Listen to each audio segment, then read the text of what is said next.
मेरे प्यारे दोस्तों, आज मैं आपको जो बताने जा रहा हूँ वो है चार राम की जो वाणी है कबीर साहब की। उसके बारे में आज मैं आपको खोल के भेद बताऊंगा कि क्या क्या है ये चार राम।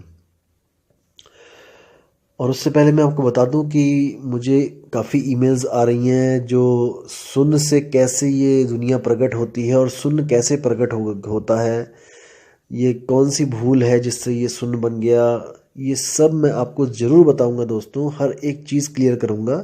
लेकिन अभी वो समय नहीं आया है, मैं बहुत जल्दी आपको बताऊंगा, आप पूरा विश्वास रखिए। लेकिन अभी क्या है कि अभी कुछ स्वयंभू जो संत महात्मा बने हुए हैं, अभी उनसे सवाल जवाब पूछे जा रहे हैं। कई लोगों ने मुझे मेल करी है कि हम अपने गुरु से सवाल कर रहे हैं और वो गुरु इसका जवाब देने में असमर्थ है। वो गुरु उनको ये नहीं बता पा रहा है कि ये सुन कैसे प्रकट हो गया। जब आत्मा ही आत्मा थी शुरू में, आत्मा ही आदि और आत्मा ही अंत है, तो ये सुन कहाँ से आ गया? आत्मा से ये कैसे भूल हो गई कि उसने सुन पैदा कर दिया और सुन से आगे चेतनाओं का तंत्र बना और फिर ये दुनिया पैदा हो गई, शरीर पैदा हो गई। ये सब भूल कैसे हुई है, इसका उनको जवाब नहीं मिल रहा है दोस्तों। और मैं चाहता हूं कि अभी वो उलझे थोड़ा सा, और अभी उनके पास जवाब नहीं है तो अभी वो बहाने बनाएंगे कि कोई ये ऑटोमेटिकली होता है या ये कोई नियम है, कानून है, ये कोई अखंड नियम है। ऐसे डायलॉग ये मारने दो इनको। अभी मैं चाहता हूँ अभी इनकी असलियत पता लगे दुनिया को कि ये किस लेवल की ये जो है इनका ज्ञान है, ताकि लोग जो भ्रमित हो चुके हैं उनकी भी आंखें खुल जाएं।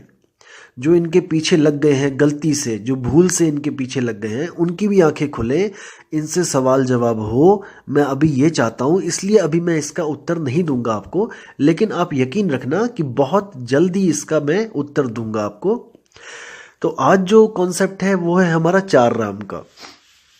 जैसे कबीर साहब की वाणी है, एक राम दशरथ का बेटा, एक राम घट घट में बैठा, एक राम का सगल पसारा, एक राम तीनों से न्यारा। ये वाणी दोस्तों ऐसी है कि आप अगर इस वाणी का अर्थ अलग अलग गुरुओं के पास जाके भी देखोगे तो सब ने अपने अपने मत के अनुसार आपको गुमराह करने की कोशिश की है। आप इंटरनेट पे भी अगर, यूट्यूब पे भी अगर डाल के देखोगे चार राम, तो आपको अलग अलग चीज़ें मिलेंगी, अलग अलग वाणियों का अर्थ मिलेगा। और कई स्वयंभू जो आत्मज्ञानी है वो उन्होंने तो बिल्कुल ही वाणी का मतलब कि बिल्कुल ही खत्म ही कर दिया उनका।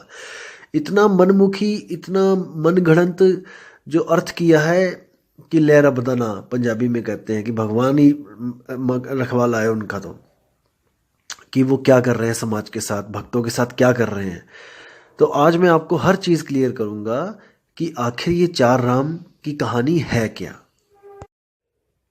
तो दोस्तों वाणी ऐसे है कि एक राम दशरथ का बेटा, यानी कि जो पहला राम है वो है शरीर। दशरथ के बेटे को आप शरीर के द्वारा जान पाओगे। जैसे धनुष बाण उठा रखे उन्होंने कंधे पे, पीले वस्त्र धारण कर रखे हैं, बड़ी जटाएं जो हैं जूड़ा बना रखा है, और जो है अपना तिलक लगा के अपना धोती पहन रखी है। तो वो है एक राम, फर्स्ट राम जो दशरथ का बेटा है। और जो दूसरा राम है वो है घट घट में बैठा। जो दूसरा राम है वो है आत्म राम, जो सुरती के साथ, सुरती के रूप में हर घट में विराजमान है, जिसकी वजह से हर घट चल रहा है। हर घट चल रहा है यानी कि उस घट को शक्ति कौन दे रहा है? वो आत्म राम। वो मन को भी शक्ति दे रहा है और वो तन को भी शक्ति दे रहा है। एक राम का सगल पसारा। ये जो तीसरा राम है ये कौन है? इसी को हम मन राम कहते हैं, इसी को हम ब्रह्म राम कहते हैं, इसी को हम निरंजन राम कहते हैं, जिसका ये सकल पसारा है। सकल यानी कि सारी सृष्टि जितनी भी है, जितने भी अनंत लाख लोक, अनंत करोड़ों जो लोक हैं, जितने भी लोक हैं, वो सब इसी का पसारा है। यही वो मन है जो सूक्ष्म से सूक्ष्म भी है और विराट से विराट भी है। तो इसी जो तीसरे राम का सकल पसारा है, इसी को हम कहते हैं ब्रह्म। सुन, हर जगह ये, हर लोक में आपको ये मिलेगा। ऐसा कोई लोक नहीं जहां पे ये आपको नहीं मिलेगा, क्योंकि सारे शरीर और सारे लोक इसी के द्वारा प्रकट हुए हैं और यही इन सब लोकों का राजा है। और जो चौथा राम है वो कौन है? चौथा राम इन तीनों से न्यारा, वो है परमात्म राम। वो इन तीनों से न्यारा इसलिए है क्योंकि वो ना तो शरीर है, ना ही वो सुरती है, और ना ही वो मन है। इन तीनों से न्यारा जो है वो है परमात्म राम, जिसने सृष्टि नहीं बनाई है, जो इन तीनों से ही अलग रहता है। वो क्या करता है, वो केवल और केवल तब आता है इस दुनिया में हमें समझाने के लिए कि अगर आप भी सृष्टि से बाहर निकलना चाहते हो, जो आपने भूल करी है सृष्टि बनाने की, अगर आप इसको ख़त्म करना चाहते हो अपनी भूल को, तो मैं आपको उस भूल की औषधि दे सकता हूँ। यानी कि आपकी बीमारी की जो है मैं उसकी दवाई दे सकता हूँ। अगर आप उसको लोगे दवाई को, तो आप भी इस जन्म मरण से, इस सृष्टि से बाहर आ सकते हो। तो ये चार राम दोस्तों ऐसे हैं, तन, मन, आत्मा, परमात्मा। ये है वो चार राम, और सारे के सारे जितने भी राम हैं वो इसी में आ जाते हैं। तन राम, मन राम, आत्म राम, परमात्म राम। और दोस्तों आपको भ्रमित करने के लिए कुछ लोग ऐसा भी बोल देते हैं कि चौथा राम के आगे पांचवा राम है, छठा राम है, सातवां राम है। ऐसा बिल्कुल नहीं है दोस्तों। आपको भ्रमित करने के लिए वाणी के साथ भी खिलवाड़ कर दिया गया है। अब देखिए वाणी क्या बोलती है। आपको क्या पढ़ाया गया, क्या क्या सुनाया गया वाणी में कि तीन राम को सब जग ध्यावे, चौथे राम का मरम न पावे, चौथा छोड़ पंचम को ध्यावे, कहें कबीर सो हमको पावे। दोस्तों ये वाणी नहीं है, ये आपको गलत बताई जा रही है वाणी। वाणी है तीन देव को सब जग ध्यावे। यहाँ पे तीन देव है, ना कि तीन राम। दोस्तों यही जो वाणियों के साथ खिलवाड़ करते हैं, यही पापी लोग आपको बोलेंगे कि ये वाणियां आपको फंसाने के लिए बनाई गई हैं। दोस्तों ऐसे लोग फंसाते हैं आपको वाणियों का गलत अर्थ करके, वाणियों को तोड़ मरोड़ के। वाणी कहती है तीन देव को सब जग ध्यावे, यानी कि तीन देव कौन है, रजोगुण, सतोगुण और तमोगुण। इन तीन देव की बात कर रहे हैं कबीर साहब, तीन राम की बात नहीं कर रहे हैं। तीन देव को सब जग ध्यावे, चौथे देव का मर्म न पावे। चौथा देव कौन है, ये है मन राम, जिसको निरंजन कहते हैं। इन तीनों को पैदा करने वाला, यानी कि तीन गुण कहाँ से पैदा होते हैं, गुणातीत निरंजन से। ये गुणातीत निरंजन ही है जो इन तीनों गुणों से न्यारा है। तो ये जो गुणातीत निरंजन है, ये चौथा देव है। चौथा छोड़ पंचम को ध्यावे, यानी कि जो अपने आत्म स्वरूप को ध्यावे। मुझे ध्याने की जरूरत नहीं है, परमात्मा को ध्याने की जरूरत नहीं है, अपने ही आप को ध्याओ, यानी कि अपने आप को मन से अलग करके अपने असली स्वरूप को ध्याओ। आप आत्म स्वरूप हो दोस्तों। जो तीसरा देव है, जो तीन गुण हैं, वो आप नहीं हो। जो चौथा देव है वो आप नहीं हो। चौथा छोड़ पंचम को ध्यावे, यानी कि जो अपने स्वरूप को ध्यावे, कहे कबीर सो हमको पावे, यानी कि वो भी मेरे जैसा हो जाएगा। उसको मैं मिल जाऊंगा, मुझको वो मिल जाएगा, यानी कि हम दोनों का स्वरूप एक जैसा हो जाएगा। दोस्तों कबीर साहब हमारे पास अपनी पूजा करवाने के लिए नहीं आते हैं, मैं फिर बोल रहा हूं आपको। वो केवल और केवल हमें हमारा ही स्वरूप दिखाने के लिए आते हैं, हमें हमारा ही स्वरूप बताने के लिए आते हैं कि हम आखिर हैं कौन। जैसे आपको मैं एक छोटी सी कहानी बताता हूं, आप बहुत समझदार हैं, आप समझ जाएंगे, छोटी सी बात है। एक बार क्या होता है कि एक शेरनी गर्भवती होती है और वो शिकार के पीछे भाग रही होती है, और भागते भागते भागते एकदम छलांग मारती है, और उसका बच्चा उस छलांग के बीच में ही होके जमीन पे आ गिरता है, और वो शिकार के पीछे भागती चली जाती है, काफी दूर चली जाती है। इतने में क्या होता है, उसी रास्ते से एक गडरिया आ रहा होता है भेड़ों के साथ। तो वो देखता है कि अरे शेर का बच्चा रास्ते में पड़ा है, तो वो उठा के उसको ले चलता है, अपने साथ ले जाता है। दोस्तों वो उसको भेड़ों के साथ ही पालने लग जाता है। जैसे वो भेड़ों को डंडा मारता होता है, वैसे ही उस शेर के बच्चे को भी मारना शुरू कर देता है। अब वो शेर का बच्चा छोटा होता है, डंडे की चोट ज्यादा लगती है, तो वो भी बेचारा डर डर के जीने लग जाता है, भेड़ों के साथ घास चरने लग जाता है और गडरिये से डरने लग जाता है। दोस्तों ऐसे ही समय बीतता जाता है और वो शेर भेड़ों के साथ ही घास चरता चरता बड़ा हो जाता है, और गडरिया उसको फिर भी डंडे मारता रहता है, और वो भेड़ों की तरह डर के इधर उधर भागने लग जाता है गडरिये से। दोस्तों फिर क्या होता है, एक दिन वही उसकी माँ एक दिन आती है वापस जब जंगल में तो देखती है कि भेड़े भेड़े काफ़ी भेड़े वहाँ चर रही होती हैं, तो वो सोचती है कि शिकार किया जाए किसी एक भेड़ का। तो वो जब भेड़ों पे ताक रखती है, जब उसका ताड़ती है उनको, तो देखती है तो बीच में एक शेर भी घास चर रहा होता है। बहुत हैरान हो जाती है, बहुत परेशान हो जाती है कि बताओ ये भेड़ों के बीच में शेर घास चल रहा है, ये तो हमारे हमारे कुल का, जिसको कहते हैं हमारी जो जात है, उसको कलंक लग गया। ये तो हमें बदनाम करवा दिया इसने, कि बताओ शेर भी भेड़ों के बीच में घास चल रहा है। तो वो बहुत ही ज़्यादा उग्र होकर दहाड़ मारकर उन पे झपट्टा मारती है।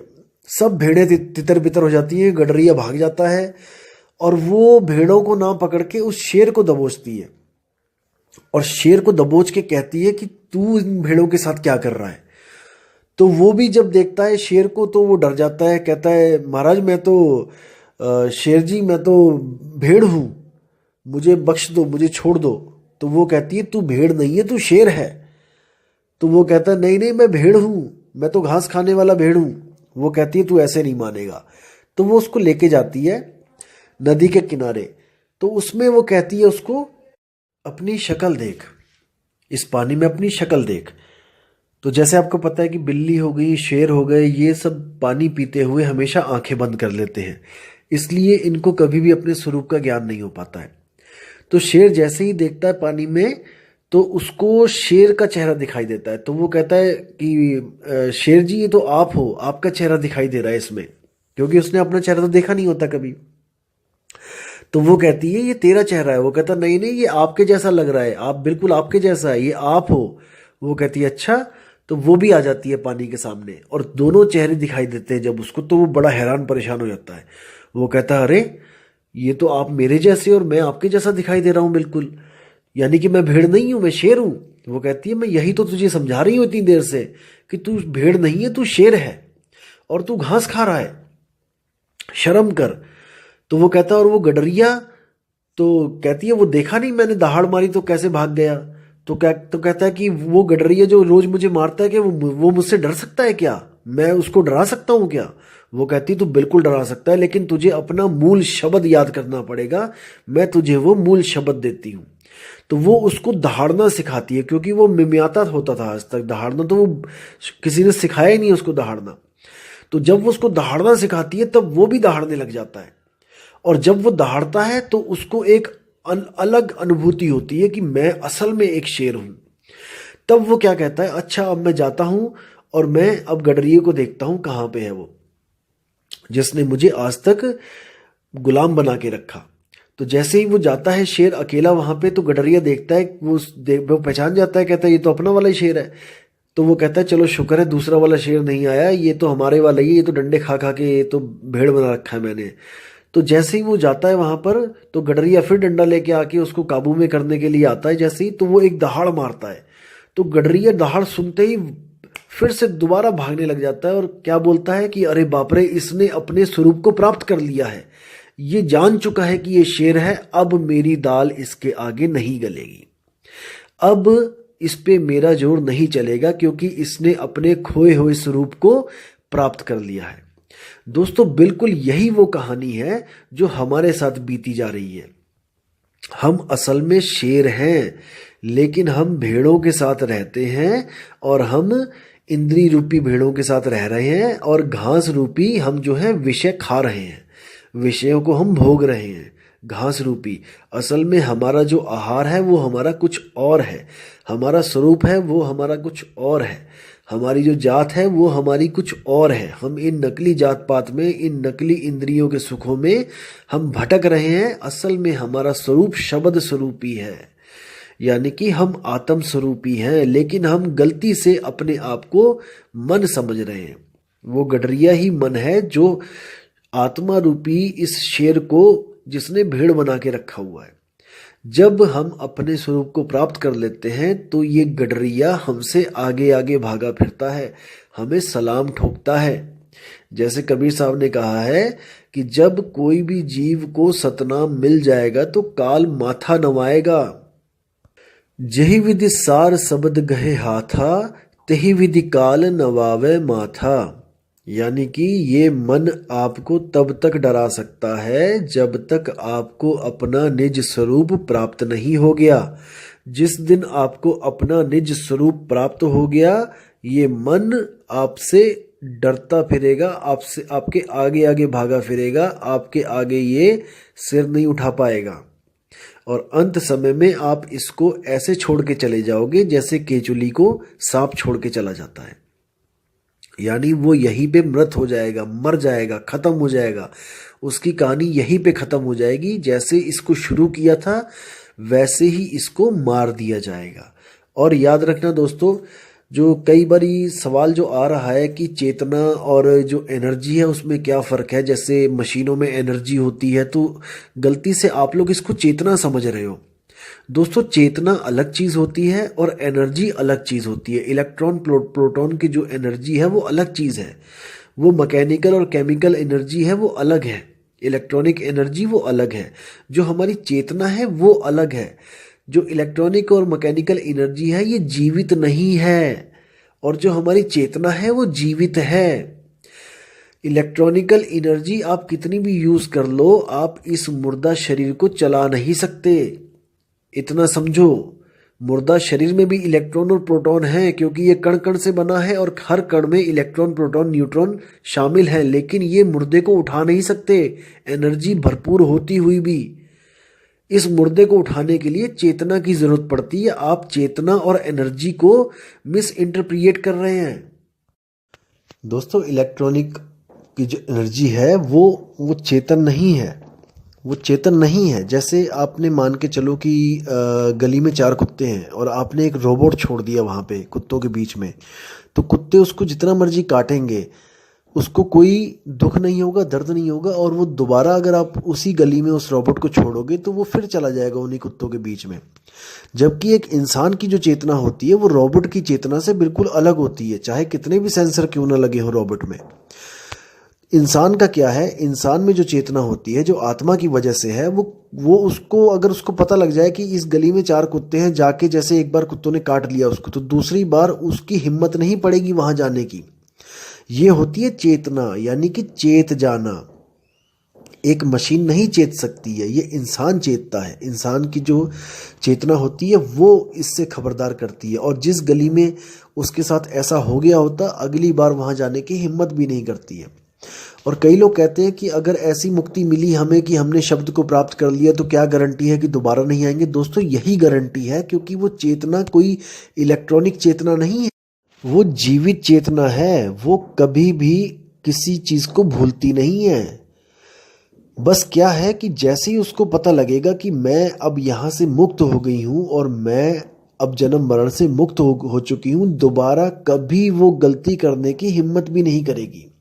ये उसमें खासियत है कि दूध का जला छाछ भी फूक फूक के पीता है।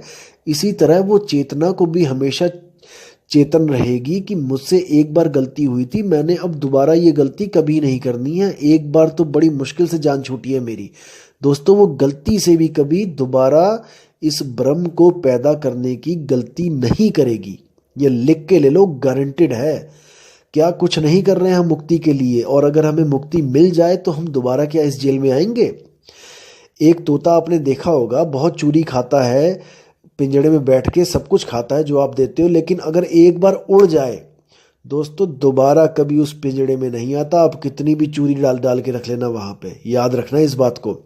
एक बार जो तोता उड़ गया वो वापस कभी नहीं आता है, क्योंकि उसको पता होता है कि मैंने कैसे जेल में दिन काटे हैं। यही चेतना होती है दोस्तों, इसी को चेतना कहते हैं। इसी को कबीर साहब कहते हैं, नलनी के सुगना तोहे कौन पकड़ी, कि हे नलनी के सुगना तुझे कौन पकड़ेगा, तू तो खुद गुलाम हुआ पड़ा है यहाँ पे। आजा, तुझे मैं रास्ता बताता हूँ निकलने का, और ऐसा निकलना कि दोबारा गलती से भी पीछे की तरफ मत देखना। तो दोस्तों, ये वो बात है, ये जो वो ज्ञान है जो एक आम आदमी किसी को नहीं दे सकता। ये जो ज्ञान है वो परमपिता परमात्मा ही देता है, गुरु रूप में आके देता है, पुरुष रूप में आके देता है। लेकिन वो कभी अपनी पूजा नहीं करवाता, वो आपको आपका ही स्वरूप लखाता है। एक छुड़ाए एक लखाए। आपसे क्या क्या छुड़वा देगी, जितनी भी जड़ वस्तुएं हैं वो आपसे छुड़वा देगा, जिसमें मन भी आता है, तन भी आता है। मन भी जड़ है तन भी जड़ है, मन ही तन है तन ही मन है, दुविधा में हैरान। कबीर साहब की वाणी है कि मन ही तन है। कैसे है? अगर आपका मन खुश है तो आपका तन भी खुशी खुशी, आपको चेहरा खिला खिला दिखाई देगा। अगर आपका मन दुखी है तो आपका चेहरा भी मुरझाया मुरझाया दिखाई देगा। यानी कि ये दोनों एक दूसरे के प्रतिबिंब हैं, एक ही सिक्के के दो पहलू हैं ये मन और तन, और इसी में सारी दुनिया उलझी हुई है। तो कबीर साहब मन को और तन को दोनों को छोड़ने के लिए कहते हैं कि मन को भी छोड़ दे तन को भी छोड़ दे, फिर क्या बचा? तू बचा आपे आपे आप रहेला। कबीर साहब कहते हैं कि तू खुद ही अकेला ही रहेगा, आपे आप रहेला, ना कोई गुरु ना चेला। उस अवस्था को प्राप्त करके गुरु चेले की मर्यादा भी खत्म हो जाती है, गुरु चेले का जो डिफरेंस होता है वो भी खत्म हो जाता है, चेला गुरु बन जाता है, गुरु चेला बन जाता है। इसी बात के लिए गुरु नानक देव के जो ग्रंथ हैं, गुरु ग्रंथ साहब में, उसमें भी लिखा है आपे गुरु आपे चेला। यानी आत्म स्वरूप में पहुंचने के बाद कोई भी गुरु और चेले का भेद नहीं रहता है, वो दोनों एक ही लेवल पे पहुंच जाते हैं। जब तक हम जीव रूप में रहते हैं तब तक हम चेला होते हैं, जब हम भी आत्म रूप में पहुंच जाते हैं तो हमारे और परमात्मा में कोई भेद नहीं रह जाता है, हम दोनों ही एक लेवल पे आ जाते हैं। तो दोस्तों ये ज्ञान जो है इसको तरीके से समझना पड़ेगा, क्योंकि बिल्कुल अद्भुत ज्ञान है, लेकिन आज तक हमें जो उल्टे पहाड़े पढ़ाए गए थे हमें वो रटा दिए गए हैं, इसलिए वो हमसे छूट नहीं रहे हैं। लेकिन आप एक सिरे से अगर शुरुआत से शुरुआत करोगे तो आपको हर चीज़ बिल्कुल सीधी सीधी दिखाई देगी, बिल्कुल साफ साफ दिखाई देगी, और रास्ता बिल्कुल सीधा दिखाई देगा। क्योंकि आज तक हमें जितने भी रास्ते पकड़ाए गए जलेबी की तरह सीधे पकड़ाए गए हैं दोस्तों, लेकिन इस बार मैं आपसे वादा कर रहा हूं और आपको विश्वास दिला रहा हूं कि ये रास्ता बिल्कुल सीधा है, ये जलेबी वाला सीधा रास्ता नहीं है, ये बिल्कुल सीधा रास्ता है। तो दोस्तों विदा चाहूँगा आपसे, और अगली बार आपको मैं और भी अच्छे जो हैं कबीर साहब की वाणियाँ जो बहुत ही ज्ञानवर्धक, बहुत ही ज़्यादा साफ से रास्ता बताने वाली हैं वो लेके आऊँगा, और आपके जो विवेक है उसमें वृद्धि करूँगा। इसलिए दोस्तों अपना विवेक लगाते चले, क्योंकि विवेक ही आपका एक ऐसा साथी है जो आपका हमेशा साथ निभाएगा। अगर आपने विवेक लगाना छोड़ दिया दोस्तों तो आप यहीं पे लूटे जाओगे और पता नहीं कौन कौन आपको लूट लेगा। इसलिए दोस्तों हमेशा अपने विवेक को काम पे लगाए रखो, अपनी बुद्धि के घोड़े दौड़ाए रखो, और इन वाणियों को बार बार सुनते रहो, ताकि आपको हर बार कोई नई चीज़ मिले जिससे आप कुछ नया ज्ञान प्राप्त करो। और आपसे रिक्वेस्ट है कि इन ऑडियोज़ को आप अपने चाहने वालों के लिए भेजो, अपने भाइयों को भेजो, अपने दोस्तों को भेजो, ताकि किसी की भी जो खोज है परमात्मा के लिए, अपने स्वरूप को प्राप्त करने के लिए, वो पूरी हो सके और वो भी जन्म मरण से बाहर निकल सके। दोस्तों इसमें अपना योगदान जरूर करें। और दोस्तों मैं आपसे फिर बोल रहा हूँ कि आप किसी के भी साथ जुड़ना चाहें आप जुड़ सकते हैं, कोई बंधन नहीं है आपको कि आप यहीं पे जुड़े या कहीं पे, जहां आपको विश्वास बनता है आप जुड़ें, लेकिन दोस्तों परख करने के बाद जुड़ें। आप गुरु से जरूर प्रश्न पूछें कि गुरुजी ये सृष्टि बनी तो बनी कैसे? क्या ये सृष्टि बना के बहुत अच्छा किया जिसने भी बनाई है, या बहुत बुरा किया? हम यहाँ पे फंस गए हैं, ये हमारे फंसाने के लिए बनाई गई थी कि कैसे बनाई गई थी? क्या इसको बनाने का मकसद क्या था? क्या इसको बनाए बिना बात नहीं बननी थी? जैसे कई लोग कह देते हैं कि ये ऑटोमेटिकली बनी है और शून्य से सब कुछ प्रकट हुआ है, हम भी शून्य से प्रकट हुए हैं। दोस्तों अगर हम मान के चलो कि हम शून्य से प्रकट हुए हैं तो इसका मतलब हम पहले नहीं थे। विचार करना दोस्तों, जैसे मैं पहले नहीं था, मेरा कोई अस्तित्व नहीं था, मैं एकदम शून्य से प्रकट हो गया। विचार करना दोस्तों, मैं पहले नहीं था और मैं शून्य से प्रकट हो गया, और आज मुझे ये ज्ञान बताया जा रहा है कि तुम दोबारा मर जाओ। मैं मानता हूं कि आज मैं फिर दोबारा मर गया, लेकिन दोस्तों मैं तो पहले भी मरा हुआ था ना। शून्य से प्रकट होने से पहले भी तो मैं मरा हुआ था। जब मैं मरे हुए से फिर जिंदा कर दिया गया, शून्य से प्रकट हो गया, तो अब क्या गारंटी है कि मैं आज अगर मर जाता हूं, ये मन मर जाता है, पूर्णतया मर जाता है, दोबारा पैदा नहीं होगा? क्योंकि शून्य से पैदा होने से पहले भी तो ये मरा ही हुआ था। ये कहाँ था? क्या इसका कोई अस्तित्व था क्या? जब इसका कोई अस्तित्व नहीं था और इसको पैदा कर दिया गया, तो दोस्तों आज भी अगर आप इसका अस्तित्व खत्म कर दोगे तो आप कल को दोबारा पैदा कर दिए जाओगे, क्योंकि वो लोग ये नहीं जानते कि भूल कहाँ पे हो रही है। ये उस भूल को तो प्रकृति का नियम बताते हैं, ये उस भूल को तो अखंड नियम बताते हैं, क्योंकि इनके पास जवाब नहीं है। इनको पता ही नहीं है कि भूल सुधारी कैसे जाए। इसलिए जो चीज़ नहीं पता होती है तो वो कह देते हैं नहीं नहीं ये तो होता ही है, ये तो ऑटोमेटिकली, ऐसा तो होना ही है। तो दोस्तों दोबारा पैदा हो जाओगे। अभी विचार कर लो, ये जन्म बार बार नहीं मिलेगा। भूल को सुधारोगे तभी बात बनेगी, नहीं तो बार बार भूल होती चली जाएगी। दोस्तों विचार करना है, किसी के पीछे ऐसे ही नहीं लग जाना है। बाल की खाल निकालना सीखो। कबीर पंथ का मूल मकसद ही यही होता है कि बिना देखे बिना जांचे किसी को नहीं मानना। जब तक ना देखूं अपनी नैनी और तब तक ना मानूं गुरु की कहनी। ये किसी भी संत महात्मा ने नहीं सिखाया, केवल कबीर साहब ने बताया है कि जब तक अपने ज्ञान से मैं परख ना कर लूं कि गुरु सत्य बता रहा है कि असत्य बता रहा है, मैं किसी को नहीं मानता गुरु। इसलिए दोस्तों विचार करना है, विवेक करना है, सवाल पे सवाल पूछने हैं। सवाल पूछना शिष्य का हक है, और अगर गुरु को नहीं पता है तो वो गोलमोल उत्तर देगा और आपने पकड़ लेना है उसको। तो दोस्तों मैं फिर आपको कहता हूं कि बिना विवेक के आप लुट जाओगे। विवेक को कभी भी मत सोने देना, हमेशा जगाए रखना, बुद्धि के घोड़े दौड़ाए रखना। तो इसी के साथ दोस्तों मैं आपसे विदा लेता हूं, और बहुत ही जल्दी आपको अगली ऑडियो के साथ में आऊँगा, जिसमें मैं सारा क्लियर करूँगा कि शरीरों के कितने गुण होते हैं और आत्मा के क्या गुण होते हैं। जैसे कई लोगों ने आजकल डायलॉग ये रट लिया है कि यहाँ पे 5 शरीर में रहोगे तो 5 गुण मिलेंगे, काम क्रोध लोभ मोह अहंकार। आगे ऊपर आत्मा में चले जाओगे तो नूरी तत्व में चले जाओगे तो 16 मिल जाएंगे, आगे चले जाओगे 64 मिल जाएंगे, आगे चले जाओगे उसके डबल बता देंगे। अरे दोस्तों ये ऐसा नहीं होता है। आप उनसे पूछो कि 16 तो बता दिए तुमने, 16 जो आत्मा के गुण हैं नाम बता दोगे, क्योंकि अनुराग सागर में लिखे हैं 14, 64 के नाम बता के दिखाओ जरा। 64 के बाद जरा 108 के नाम बता के दिखाओ जरा। आप नाम तो बताओ ना। आप ऐसे गिनती गिनाते चले जाओगे, उसका तो अंत ही कोई नहीं है भाई। अगर आप गिनती गिनाते चले जाओगे उसका तो कोई अंत नहीं है कि 16 के ऊपर जाओगे 64 हो जाएगा, 64 के ऊपर चले जाओगे 100 कुछ हो जाएगा, फिर 205 हो जाएगा, फिर 8000 हो जाएगा। दोस्तों नाम तो बताओ, इनको बोलो, इन लोगों से पूछो। आप जो ये गुरु बैठे हुए हैं इनसे पूछो आपकी कौन कौन से गुण होते हैं, जरा हमें बताओ। 25 प्रकृतियां होती हैं, 26वीं बताओ, 26वीं कौन सी होती है बताओ जरा। तो दोस्तों ये गिनतियां गिनना सीख गए हैं और बस गिनतियों में आपको उलझा लेते हैं कि अनंत लोक हैं और इतने लोग हैं। अरे नाम तो बताओ, 100 के तो नाम बता दो। अनंत पुरुष है, तुम 10 के तो नाम बता दो। बताओ जरा कौन कौन से पुरुष किस किस लोक में बैठे हुए हैं। तो दोस्तों ऐसे भ्रमित आपको करने वाले हजारों लाखों मिलेंगे, लेकिन आपने ऐसे भ्रमित नहीं होना है। अगली वीडियो में मैं आपको ये बताऊंगा कि ब्रह्म ज्ञानी और आत्मज्ञानी में फर्क क्या होता है, और ब्रह्म ज्ञानियों को क्या सिद्धियां मिलती हैं और आत्मज्ञानी के पास कौन सी सिद्धि होती है। ये जितने भी आत्मज्ञानी लोग कह रहे हैं कि मुझे अनंत लोग दिखाई दे रहे हैं, ये सब झूठ बोलते हैं। आत्मज्ञानी के पास क्या क्या असल में क्या वस्तुएं होती है, मैं आपको अगली ऑडियो में एक एक चीज क्लियर करके बताऊंगा। तो दोस्तों आपसे विदा चाहूंगा अब, और आप विवेक लगाते रहिए दोस्तों, बार बार ऑडियो सुनते रहिए ताकि आपको हर चीज़ समझ में आती रहे। तो इसी के साथ मैं विदा चाहूँगा दोस्तों। जय गुरु बंदी छोड़ कबीर साहिब, जय गुरु बंदी छोड़ मदन साहिब, जय जय गुरु बंदी छोड़ वैराग साहिब की सदा ही जय हो। साहिब बंदगी सतनाम।